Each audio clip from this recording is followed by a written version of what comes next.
این آستان چو باغ جنان پایدار باد، چون مهتاب در فلکش برمدار باد. چون کو سرفراشته در روزگار باد، چون فرش بر ثبات خود امیدوار باد. تا ابر و باد و دور قمر گرم کار باد، دارالعلوم عالیه دارالقرار باد. دارالعلوم عالیه دارالقرار باد. الحمد لله رب العالمين وصلى الله تعالى على خير خلقه محمد وعلى آله وصحبه اجمعین. در درس‌های گذشته بیان کردیم که خداوند تبارک و تعالی می باشه موجود و علاوه بر این که ضروریه وجود خداوند متعال موجد و خالق عالم هم می باشه. لحاظا وقتی که خداوند متعال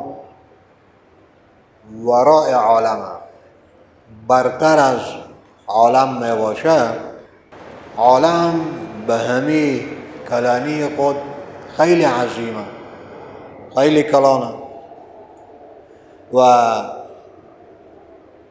دارای شگفتی های گوناگونه می باشه، موجودات گوناگون در این عالم می باشه.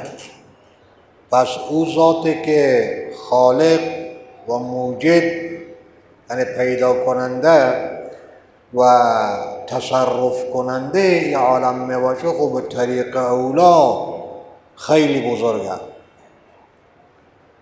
لحاظا کلانی ذات پروردگار تقاضا میکنه که صفت هم برای او باشه. علاوه بر این که صفات پروردگار می باشه کمالات پروردگار، هر ذاتی که عظیم و کلان و بزرگ باشه پس صفات هم باید داشته باشه که دلالت بر بزرگی او بکنه. در ما و شما هنگامی که یک نفر بزرگ میشه و یک نفر کلان میشه، کلانی یک نفر، بزرگی یک نفر، یعنی عظمت یک نفر به اعتبار صفات او نفر. زیرا خود شخص به اعتبار ذات خود بزرگی نداره، ما و شما به اعتبار ذات خود بزرگی نداریم. بزرگ که میکنه یک نفره، کلان که میکنه یک نفره را صفات او نفره که عبارت از دانش او نفر، فهم او نفر و همچنین برخی امور دیگر که این شخص کلان کرده میره. هرچه صفات او بیشتر باشه، هرچه صفات او کلانتر باشه، به همون اندازه این ذات کلانتر می باشه. ولیکن در خداوند متعال یک علو ذاتیه، کلانی ذاتی، ذات خداوند بزرگه قطع نظر از هر چیز دیگر. و همین ذات بزرگ باز یک چیز دیگه هم تقاضا میکنه که صفات می باشه، یعنی می بایست که صفت هم برای پروردگار باشه.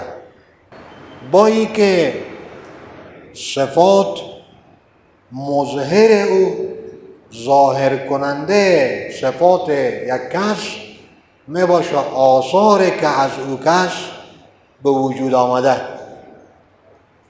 هر اندازه که آثار یک خطاط زیباتر باشه، با قانون خطاطی برابرتر باشه، آثار یک رسام و نقاش بیشتر باشه، متنوعتر باشه، گوناگونتر باشه، و همون اندازه دلالت میکنه بر کمال صفات این نفر، بر اینکه این شخص کمالات بیشتری داره، صفتهای بیشتری داره. اگر به یک قالینی که بافته شده، همین اشخاصی که قالین شناس می باشه، به رنگی، به نقشه، به میناتوری هایی که در این قالین کار شده نظر انداخته بشه، این دلالت میکنه بر این که سازنده این قالین صاحب صفتهای خوبی بوده و صفتهای گوناگون داشته که به اساس داشتن او صفتها در اثر که از این سازنده قالین و صنعتکار به وجود آمده خیلی شگفتی های ما و شما میبینیم. پس بزرگی ذات خدا تقاضای وجود صفت میکنه با خدا. دوم، شگفتی های این عالم، اعجوبه ها، عجائب و غرائبی که در این عالم می باشه تقاضا میکنه که سازنده این عالم، خالق این عالم، صانع این عالم دارای صفت باشه. اگر صفت ها نباشه کی میشه که اینطور عالم صاحب اعجوبه و صاحب غریبه بیایه به وجود بیاره؟ موجودات این عالم سعی بکنه، رنگهایی که در این عالم به کار رفته و خیلی امورات دیگه، آبی عالم، کوه و دشتی عالم، سرسبزی های که در این عالم، انواع و اقسام موجوداتی که در این عالمه، پس این تقاضا میکنه که خداوند تبارک و تعالی متصف باشه به صفتهای. با ای که چیز دیگه هم هست که تقاضا میکنه که خداوند متصف باشه به برخی از امور و متصف باشه به صفات کمال. او کمالات انسانیه. انسان وجود او، ذات او همواره محتاج به خداوند تبارک و تعالی. همین قطر که ما و شما در نظر بگیریم میبینیم که حیات در ما و شما هست، علم در ما و شما هست، اینا همین کمالات انسانیه. قدرت در ما و شما هست، سمع و بصر، شنوایی و بینایی، گویایی در ما و شما هست، اراده در ما و شما هست. خیلی از کمالات در ما و شما می باشه. وقتی که یک انسانه که این همه صاحب کماله و او مخلوق پروردگار می باشه، پس چگونه خالق او دارای کمالات نباشه؟ اگر مخلوق دارای کمالات باشه، خالق دارای این کمالات نباشه، برتری مخلوق از خالق میاد.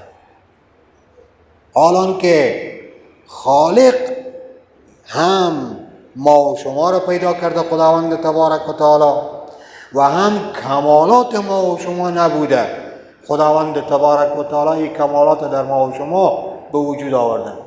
پس همین چیز تقاضا میکنه که در خالق هم پیشتر از پیش کمالات موجود باشه که به اساس او کمالات انسان صاحب کمال را موجود کرده، او را و کمالات او را. و به همین ترتیب اگر در خداوند تبارک و تعالی صفاتی که همون کمالات خدا می باشه موجود نباشه، پس در این صورت لازم میشه که وجود فرع بیایه بدون اصل. وجود ما و شما این می باشه داده پروردگار و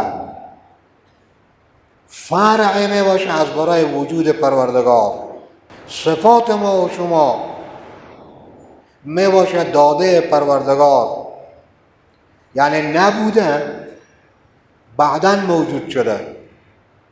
پس این که خداوند تبارک و تعالی در او اگر این صفات و این کمالات نباشه، پس او چیزی که گرفته شده از پروردگار می باشه، او لازم میشه که فرع بیاید موجود باشه، ولیکن اصل از برای این فروعات موجود نباشه. اصل علم ما، اصل قدرت ما، اصل حیات ما، اصل سمع و بصر ما، اصل اراده و مشیت ما، اصل گویایی و کلام ما او موجود نباشه. لحاظا به این دلایل مختلف پی میبریم به این که باید، یعنی عقل تقاضا میکنه که ذات باری تعالی صاحب کمالات باشه.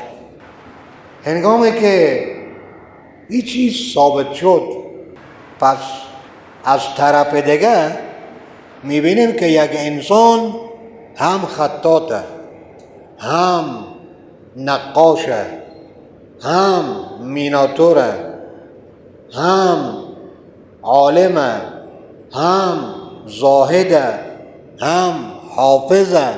همگی صفات، یعنی یک نفر میتونه در آن واحد صفات کثیره داشته باشه. در آن واحد خیلی صفات ها در از او موجود باشه. وقتی که یک انسان در آن واحد صفات های کثیره، پس در خداوند تبارک و تعالی چطور نمیتونه که صفات های کثیره باشه، کمالات کثیره باشه؟ همونطوری که کمالات یک انسان سبب کثرت همون نفر نمیشه، همین شخصه، لیکن میبینیم هم عالمه، هم حافظه، هم قاریه، هم مجوده، هم خطاطه، هم میناتوره، هم فلانه، هم فلان. یک نفر همین صفتهای کثیر داره و کثرت صفات، تعدد صفات، زیادت صفات سبب زیادت موصوف نمیشه، سبب کثرت موصوف نمیشه. یک موصوفه صفتهای کثیره. پس وقتی که یک انسان دارای صفتهای کثیره و به کثرت صفتها او کثیر نمیشه، به اساس کثرت صفات در خداوند تبارک و تعالی کثرت ذاتی نمیاد که خداها معاذ الله متعدد باشه. یک نفر در آن واحد یه هم میتونه پسر کسی باشه، هم میتونه پدر کسی باشه، هم میتونه بچه کاکای کسی باشه، هم میتونه بچه مامای کسی باشه، هم میتونه بچه خاله و بچه عمه کسی باشه. پس وقتی که این صفتها و این عوارض در انسان میتونه باشه، صفتهای خدا چگونه باز گوناگون شده نمیتونه و چگونه باز اینطور توهم بشه که البته ذات خدا باز کثیر باشه؟ نه. پس ذات یکی، صفتها کثیره. با این که کمالات ما و شما، صفتهای ما و شما به اندازه خود ما و شما، قدرت یک بچه تا قدرت یک جوان، قوت شنوایی یک بچه، قوت گویایی یک بچه و به این ترتیب قوت شنوایی یک بچه تا قوت شنوایی و گویایی و قوت‌های دیگه یک جوان خیلی با هم دیگر فرق داره. پس هر کس به تناسب ذات او، از برای او قوته، از برای او صفته، علوم با هم دیگر فرق میکنه به اعتبار تناسب ذوات. چون ما حادث و نوپیداییم، ما و شما ضعیفیم، پس علم ما و شما هم نوپیدا، قدرت ما و شما هم همونطور که ما حادث و نوپیداییم، تمام اموری که با ما و شما تعلق میگیره او هم حادث و نو پیدا. همونطوری که ما و شما محدود میباشیم به یک حد، صفات ما و شما محدود به یک حده، لیکن خداوند تبارک و تعالی بی کم و کیفه. خداوند تبارک و تعالی بی حد و حصر می باشد. خداوند تبارک و تعالی ذاتیه که برتر از او تصور شده نمیتونه. ای برتر از خیال و قیاس و گمان و وهم و از هر چه گفتند و شنیدیم و خواندیم. پس وقتی که ذات خدا تصور او شده نمیتونه، به این معنا که در عقل یک نفر بیایه بگنجه. صفات خدا باز کی میتونه که در عقل یک نفر بیایه بگنجه. پس همون اندازه که ذات خدا علو داره، ذات خدا برتری داره، کمالات خدا هم به اندازه خدا همون اندازه کامل و برتری داره که ما و شما نمیتونیم. فقط یک مساوات اسمی میتونه داشته باشه، همخوانی اسمی میتونه داشته باشه، ولیکن همسانی بالکل شده نمیتونه. طوری که ذات ما و شما با ذات خدا همسانی نداره. کی میتونه که صفات ما و شما با صفات خدا همسانی داشته باشه؟ ولیکن به خاطری که فقط بدانیم که در ما و شما صفت موجوده، کی میتونه که در خالق صفت موجود نباشه؟ در ما و شما صفتهای کثیره، کی میتونه که در خالق صفتهای کثیره نباشه؟ ایره فقط به خاطری که به ذهن نزدیک بشه او بیان میکنه.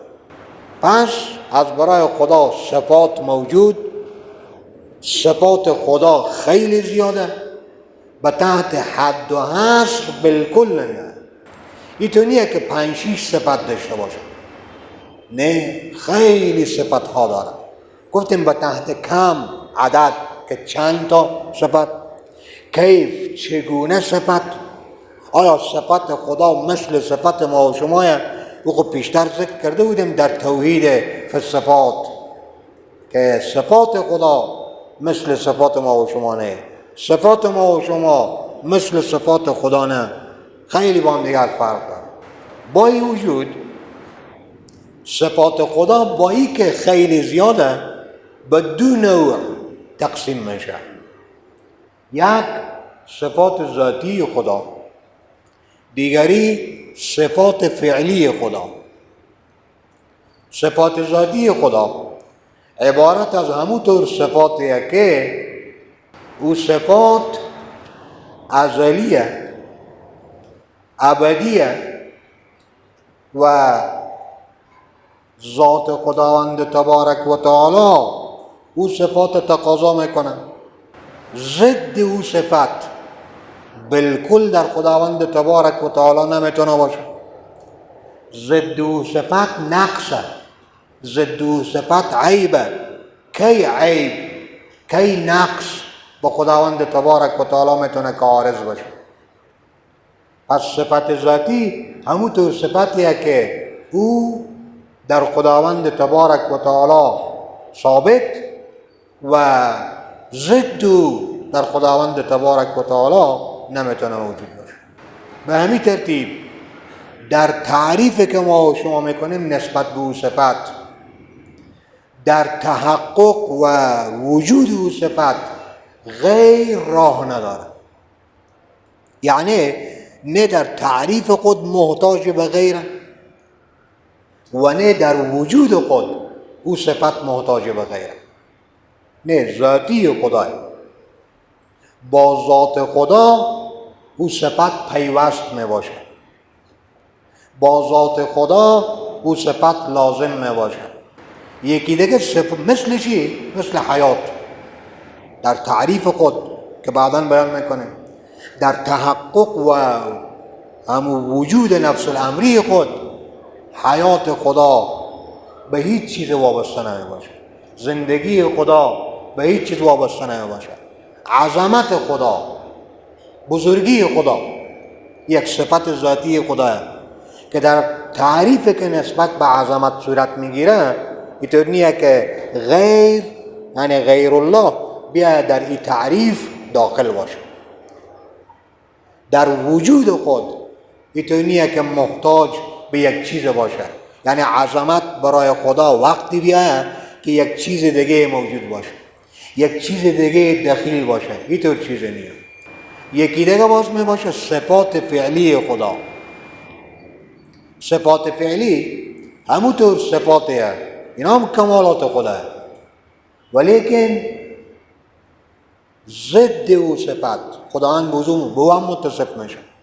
به یکی رزق میده، به یکی رزق نمیده. یکی را رفیع میگردانه بلند مرتبه، یکی را ذلیل میگردانه.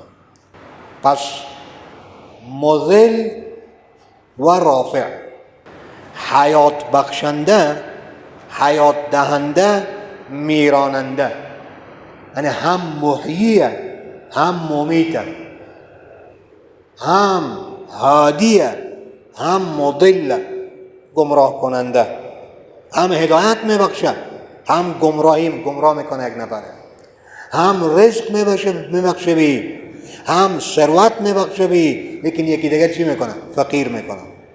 به یکی چوکی میده، یکی را چوکی پایین میکنه. پس رافع و خافض، رفعت دهنده و پایین کننده خدا، اینا صفات فعلیه. هم به این متصف، هم به این متصف. به او هم متصفه، به ضد او هم متصف میباشه. کل یوم هو فی شأن. هر لحظه خداوند تبارک و تعالی در یک شأنی از شؤونات خود میباشه. اثر صفت فعلی خدا هر لحظه در یکی نمودار میشه. همین نفر پیشتر رئیس بود، حال که هست اسیره. همین نفر پیشتر ثروتمند بود، امروز که هست میبینی فقیره. همین نفر دیروز فقیر بود، امروز میبینی ثروتمنده. دیروز ذلیل و تحدث بود، امروز میبینی که بلند پایه میباشه. اینا میباشه صفتهای فعلی خدا که خداوند تبارک و تعالی به این صفتها، یعنی رافع و خافض و هادی و مضل و محیی و ممیت، اینا همگی هم به این موصوفه، هم به ضد او موصوف میتونه باشه. با این وجود همین صفت ذاتی و صفات فعلی به دو قسمه باشه. یکی ثبوتیه، مفهوم او در خداوند ثابت. یکی سلبیه، مفهوم او از خداوند تبارک و تعالی سلب میشه، زیرا وجود او نقصه. پس او سلب از خداوند تبارک و تعالی. همین مفهوم در ذات خدا نمیتونه باشه. صفات سلبی بعضی هست که سلب مفهوم از ذات خدا میشه، یعنی به ذات خدا برمیگرده. خداوند جسم نیه، خداوند رنگ نیه، خداوند بوی نیه، خداوند کم و کیف نیه. در خداوند طول و همچنین عرض و عمق و چیزا موجود نیه. خداوند صاحب بعضیت نیه، خداوند صاحب تجزیه نیه. اینا همگی چیزهایی که نفی او از ذات خدا میشه. یه هم یک قسم صفات سلبیه که نفی مفهوم او صفت برگرده به خدا. ماده نیه، جسم نیه، جرم نیه، به می ترتیب رنگ نیه، بو نیه، صاحب جزء نیه، صاحب بعضیت نیه، فنا نمیشه خدا. اینا همگی صفتهای سلبی خدا. بعض صفتهای سلبی این باز برمیگرده به صفت ذاتی خدا.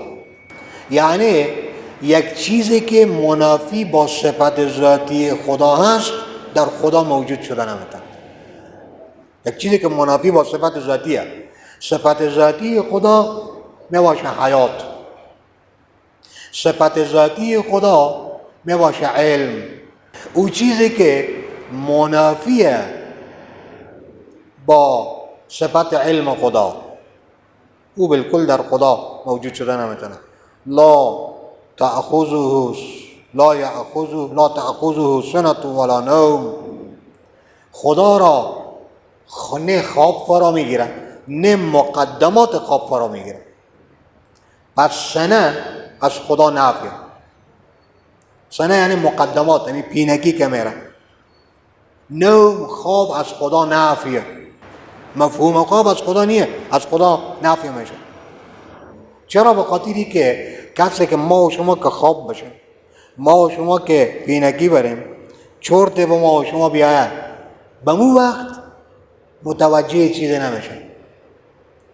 علم ما در انگام خواب علم نسبت به اشیا از برای ما و شما نیه. علم صفت ذاتی خدا. پس او چیزی که منافی با این صفت باشه.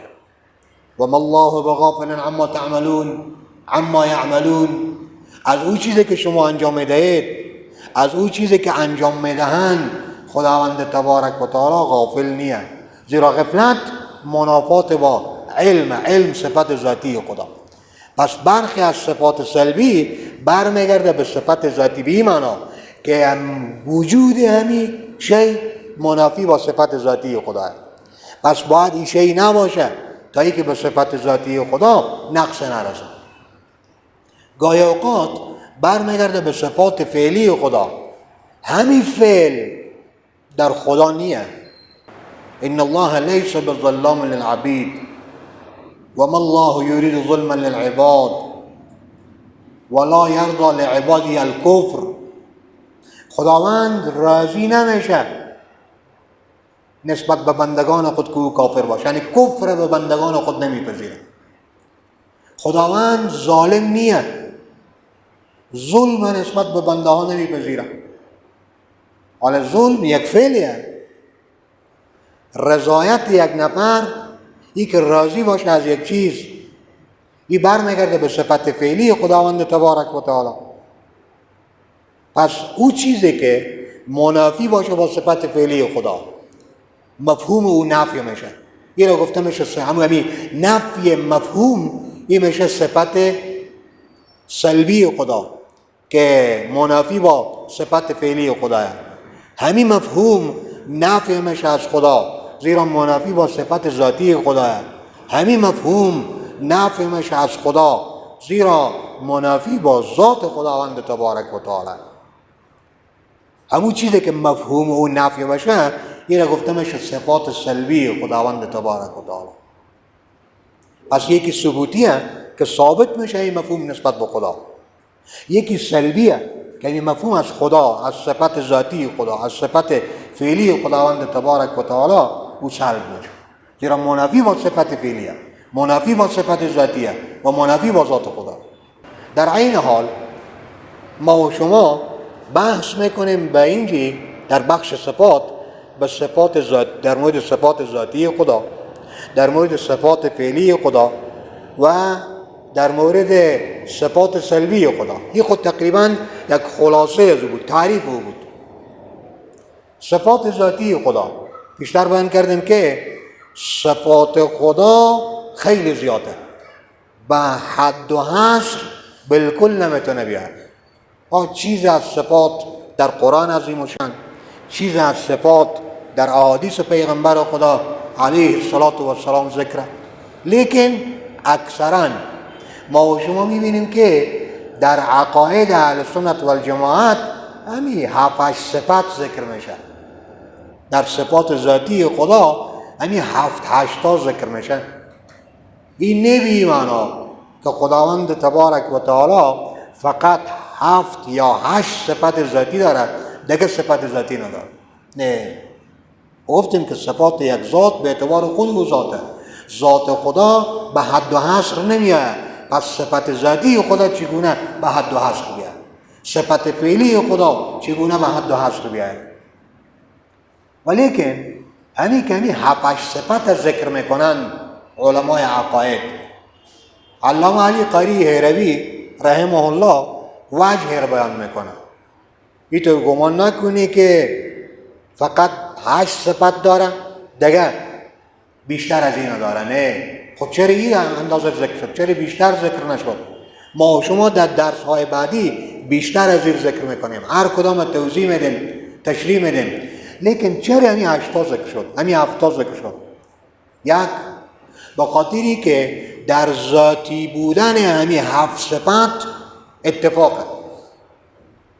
یعنی حضرات علمای اسلام در این که این صفت حیات، علم، قدرت، سمع، بصر، اراده، کلام، تکوین، اینا صفات ذاتی خدا می باشه و خدا به ضد او متصف نمی باشه، در از این اتفاق داره. هرچی که صفتهای دگیه، بعضی از صفتهای دگه برخی علما میگن این صفت ذاتیه، برخی علما میگن این صفت فعلیه. پس به خاطر یعنی 8 صفت یا 7 صفت ذکر میکنه.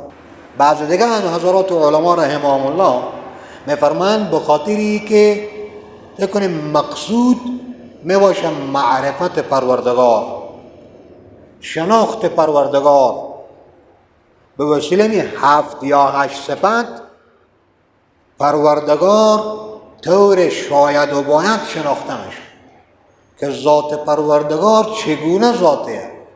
ذاتیه که صاحب حیات، ذاتیه که صاحب علم، ذاتیه که صاحب قدرت، ذاتیه که صاحب سمع، ذاتیه که صاحب بصر، ذاتیه که صاحب اراده و مشیت، ذاتیه که صاحب کلام یعنی متکلمه.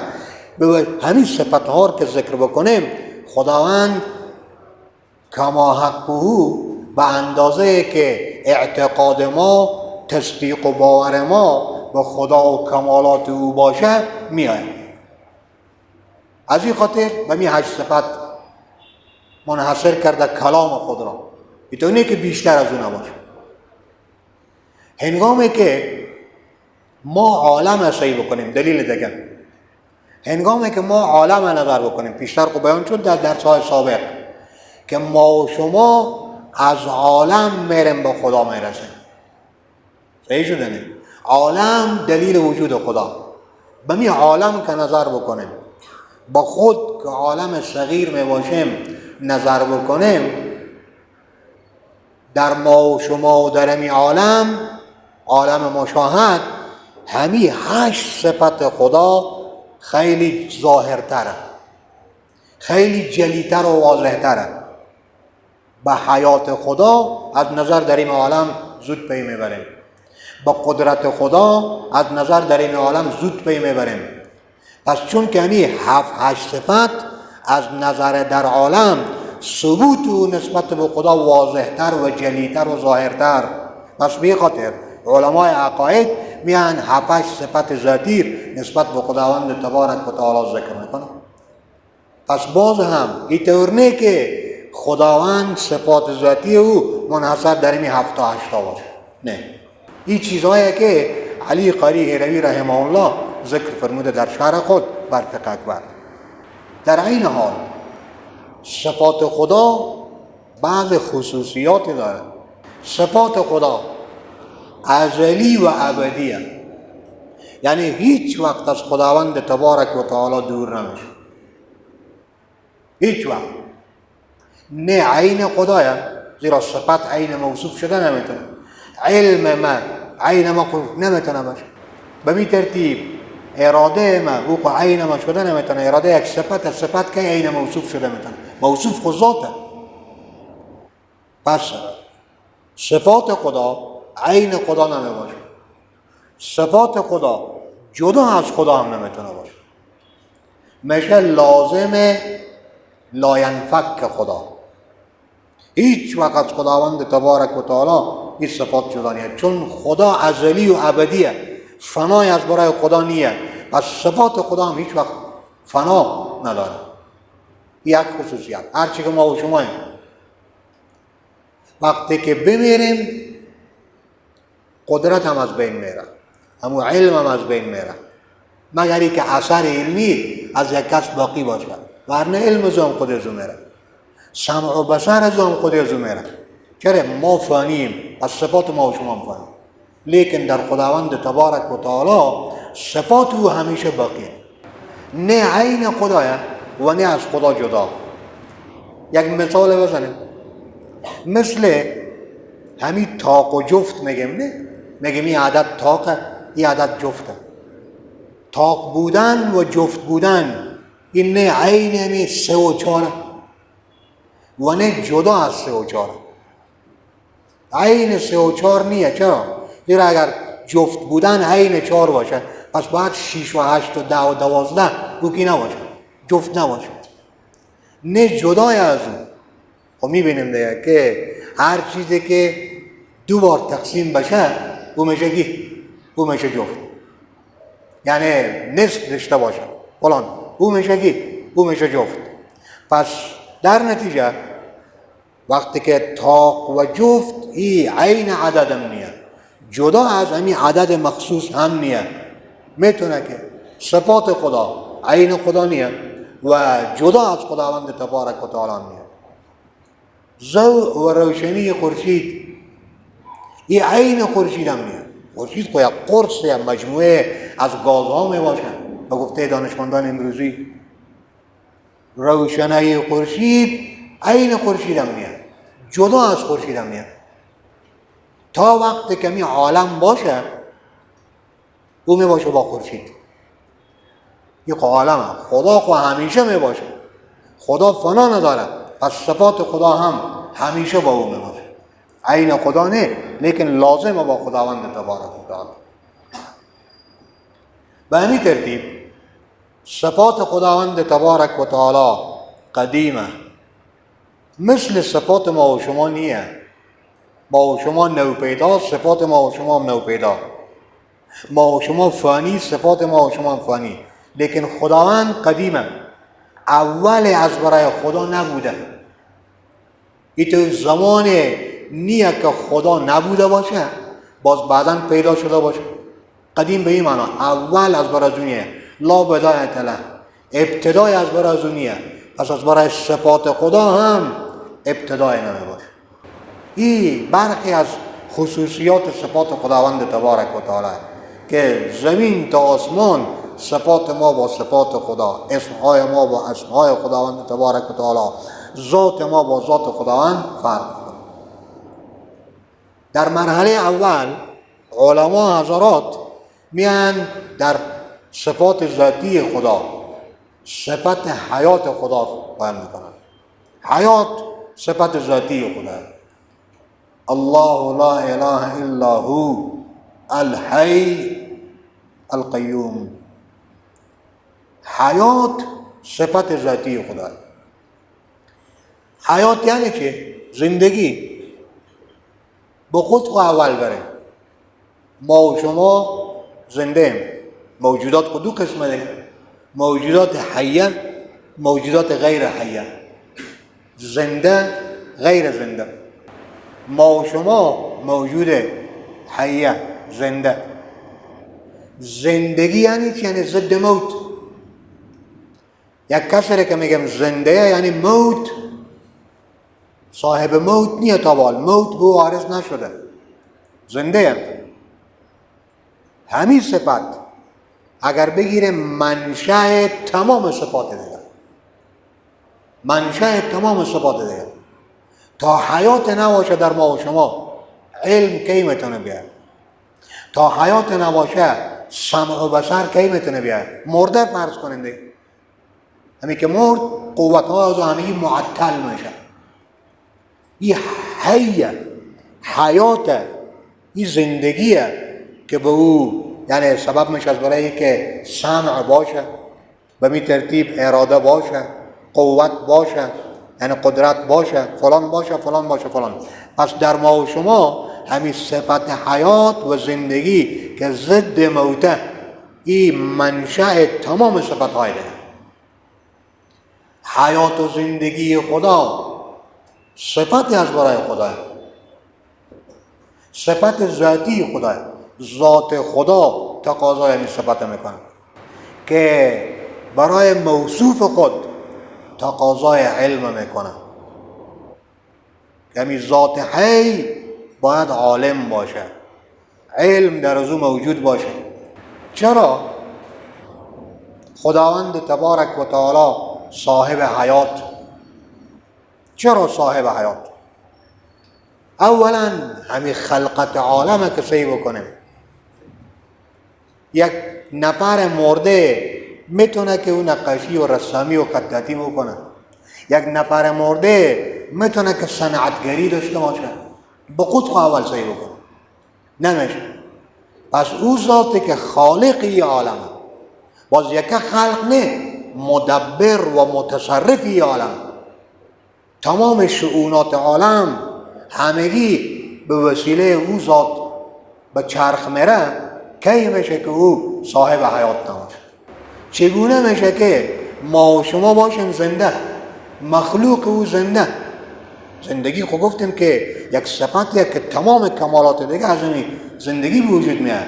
چگونه میشه که مخلوق او زنده باشه لیکن خالق بیا زنده نباشه؟ برتری مخلوق از خالق میاد. اگر خداوند صاحب حیات نباشه، گفتیم ضد حیات کیه؟ موت.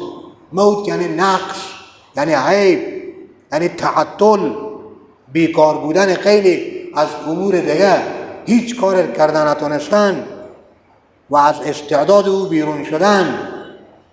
پس اگر خدای نکرده ای تو بگیم که در خداوند حیاتی نیه، یعنی موت دیگه، زیرا یا ایه. موت یعنی نقص، یعنی عیب. عیب کی به خداوند تبارک و تعالی راه داره؟ اگر حیات نبوده باشه حال حیات بیایه، خب این معنی که صفت حادث، ما گفتیم که صفت قدیم خدا، صفت ذاتی خدا، از خدا جدا نبوده و نمیشه. این خب منافی با این گفته حسابه. لحاظا حیات در خداوند تبارک و تعالی لازم خداه، صفت ذاتی خداه، از قدیم بوده و ابدی و سرمدی و همیشگی می باشه. معنی حیات در خدا به این معنی که خداوند تبارک و تعالی در وجود خود و در خود همین صفت محتاج به دیگه کس نه. زندگی حقیقی، حیات حقیقی از آن خدا، حیات حقیقی از آن خدا به این معنی که زنده کننده دیگران هم می باشه خدا، برپادارنده امور دیگران هم می باشه خداوند تبارک و تعالی. این چگونه میشه که خورشید نور بده به مهتاب لیکن خود خورشید نور نداشته باشه؟ خدا زندگی بده به دیگران ولیکن خداوند تبارک و تعالی در او حیات موجود نباشه. پس حیات خدا ذاتی خداه، از دیگه کس حیات خدا گرفته نشده. حیات ما و شما ذاتی ما و شما نیه، در ما نبود خدا داد پس میگیر از ما و شما. حیات خدا ذاتی خدا یعنی چه؟ یعنی ذات خدا تقاضا حضور میکنه، از دیگه چیز گرفته نشده، به دیگه چیز در حیات خود محتاج نمی باشه.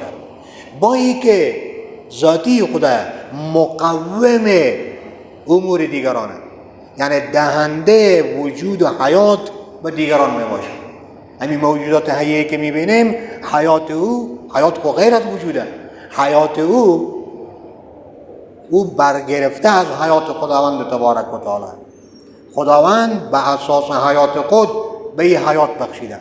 پس حیات ما فرع حیات خداوند تبارک و تعالی و به این ترتیب هیچ کس این حیات از خداوند تبارک و تعالی نمیگیره. به این مضمون ها خداوند اشاره میکنه الحی القیوم، صاحب حیات، برپادارنده دیگران میباشه، امور دیگران، حیات دیگران او برپا کرده، وجود دیگران او برپا کرده، صفات دیگران او برپا کرده، یعنی تمام امور دیگران برمیگرده به حیات پروردگار الحی القیوم. موت بر خدا نمیآید.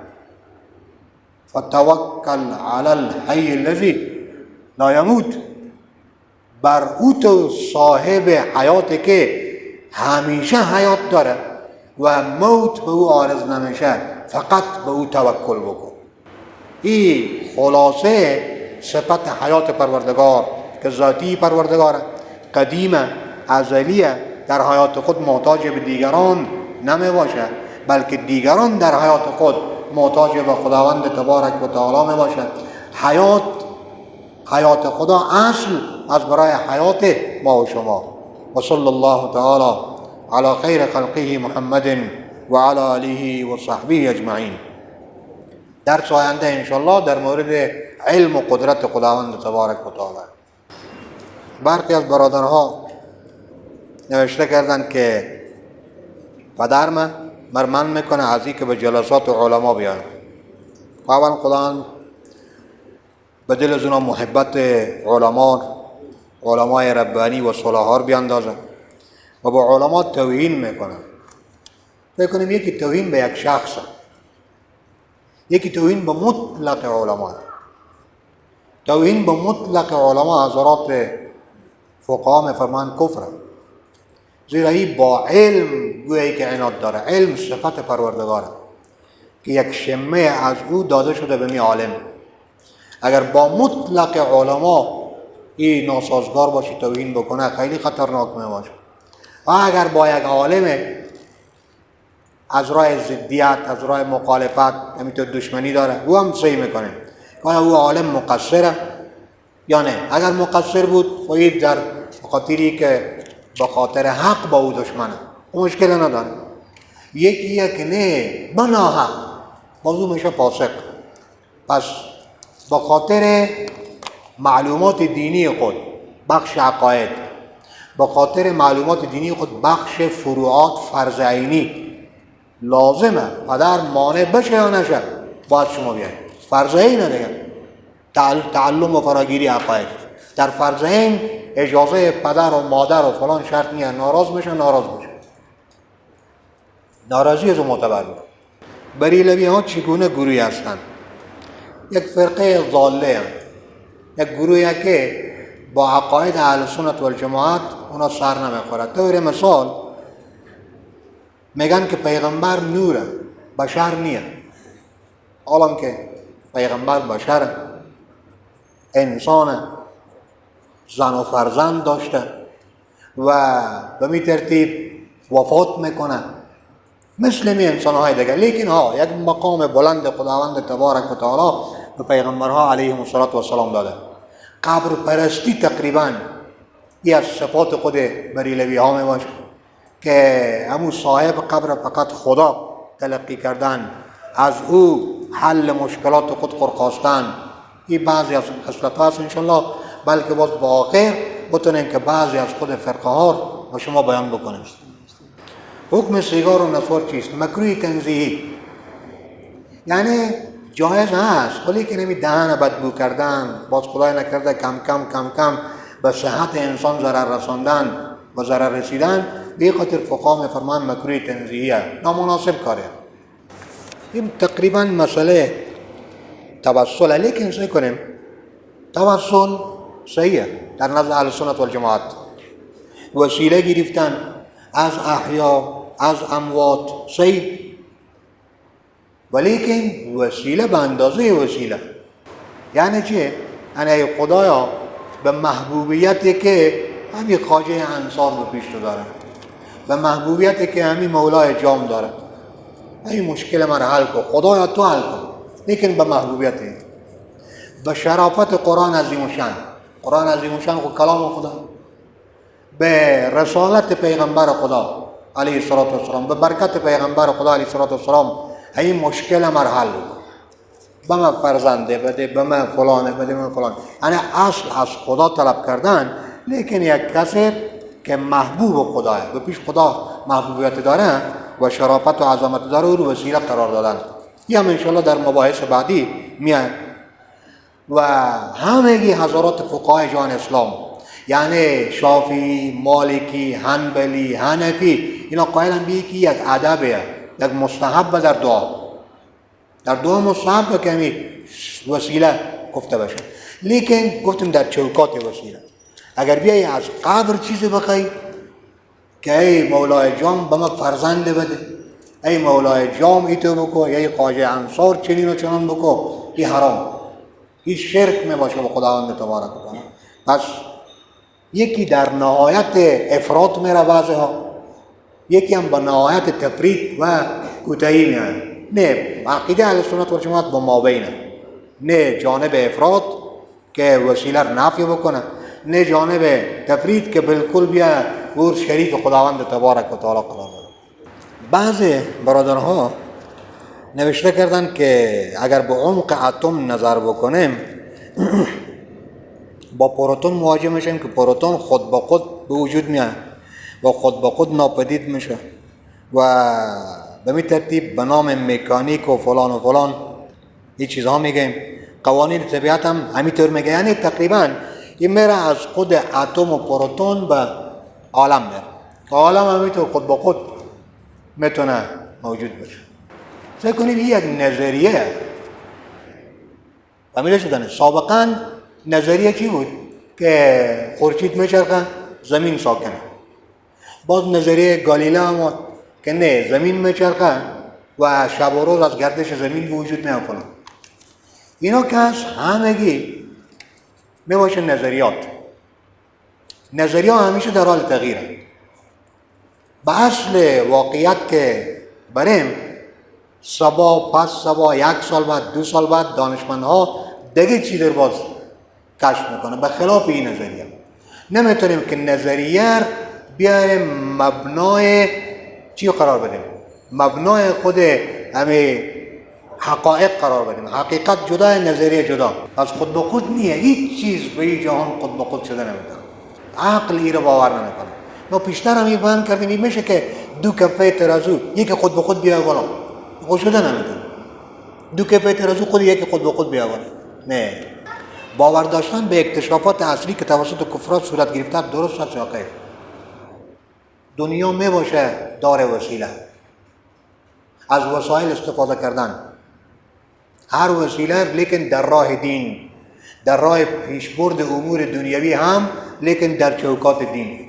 این کدام موبایل نه، از این موبایل که کشف کردن، لیکن اصل اکتشافات که ما و شما بریم سعی کنیم اصل اکتشافات دانشمندهای مسلمان، اصل اکتشاف او داره. لیکن ما یک کاری دنبال و زور بردن ما و شما که هست، یعنی اکثر مسلمان ها فقط به فکر شهوت و لذت و دگه از این اکتشافات دور موندیم. گمان میکنیم که البته دین ما از این اکتشافات باز مونده. نه، دین که گفته که تو نساز، برو بم اتم تیار کن مال افغانستان. که دین گفته که بم اتم تیار نکن. دین گفته که واعدوا لهم ما استطعتم من قوه، هر قوتی که داری، فکر که داری به خاطر حفاظت نوامیس دینی و همچنین نوامیس ملی به کار بنداز. هر اکتشافی که میاد به کار بنداز. تیار کرده به نیمروز، تیار کرده به سمنگان، تیار کرده به فلان، همو دست باید ببوسادم. اکتشافات خیلی خوب. این اگر از کافر باشه از مسلمان و مسلمان باشه باز هنوز بهتر. آیا قیوم زمان برای یک بنده گفتن؟ این انشالله میاد. قیومیت صفت ذاتی خدا، به هیچ کس دیگه اجازه نیه که ما بیایم اطلاق قیوم زمان یا فلان بکنیم. بعضی برادرها البته که اخلاص دارن به بعضی از پیرهای خود همینطور صفتهای بزرگ ذکر میکنن، بالکل ناروا. و درس تفسیر هم ما بیان کردیم، درس تفسیری که به ماه مبارک رمضان بود. باز یک نفر مولوی صاحب یک پرپره به ما رای کرده بود کسی که با کجای تو گفته، با کجای تو، حالا که همین که از دیده ما گذاشته. تفسیر مظهری تو گفته، فرانی تو گفته. هم تفسیر مظهری هم که گفته که مجازاً اطلاق قیوم بر یک کس صحیح، مجازاً. لیکن فقه چی میفرماید؟ فقه میفرماید که اگر ذهن یک نفر به طرف یک معنای دیگه بره، اطلاق مو لفظ صحیح نیست. فهمیده شدن؟ این که ما معنای مجازی میگیریم، نه معنای فلان، بالکل بی معنی. قیومیت و قیوم نباشه صفت ذات خدا، صفت ذاتی خدا. علی قاری سے بهره‌ای میفرماید. به ترتیب حضرت علامه خلیل احمد سارنپوری رحمه الله و بقیه حضرات میفرماید. هم میگیر باز بیان میکنیم انشاءالله.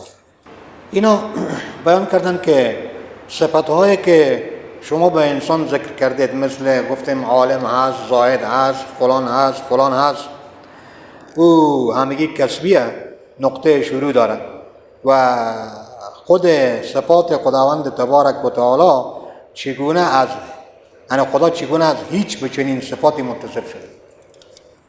فکر کنیم گاهی اوقات ما گفتیم پیشتر هم که فقط به خاطری که به ذهن نزدیک بکنیم بعضی از مثالها و نظیرها ما ذکر میکنیم و واسم گفتیم که صفات ما مثل به اندازه ذات ما. ذات ما حادث، صفات ما حادث. این فقط به خاطره که به ذهن نزدیک بشه این موضوع. وقتی که در ما کمالات هست چگونه در خدا کمالات نماشه؟ اما یکی بیایم قیاس بکنیم.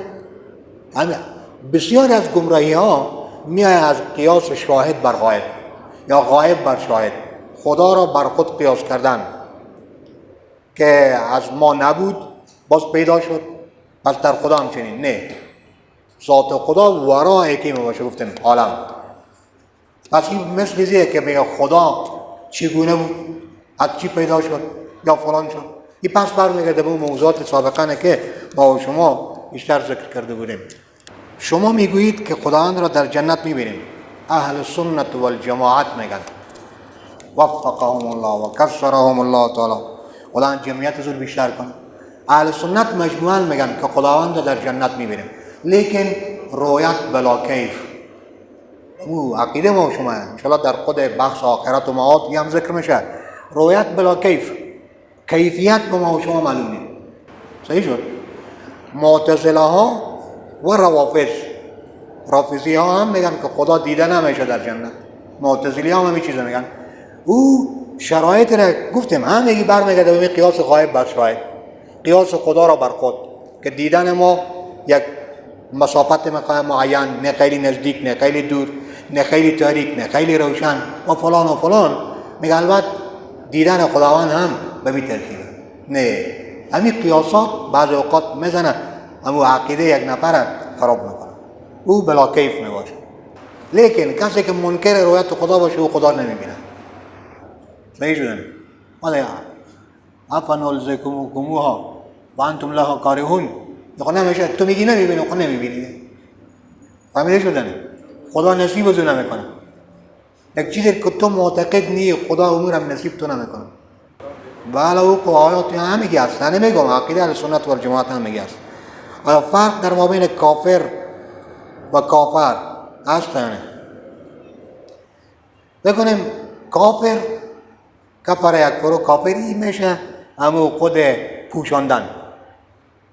کافر یک لفظ تقریبا بگم مشهور بین العوام، مشهور بین عوام که کافر کافر میگن، فلانی کافر شد، اصلا کافر. صلی الله تعالی علی خیر خلقه محمد و علی آله و صحبه اجمعین.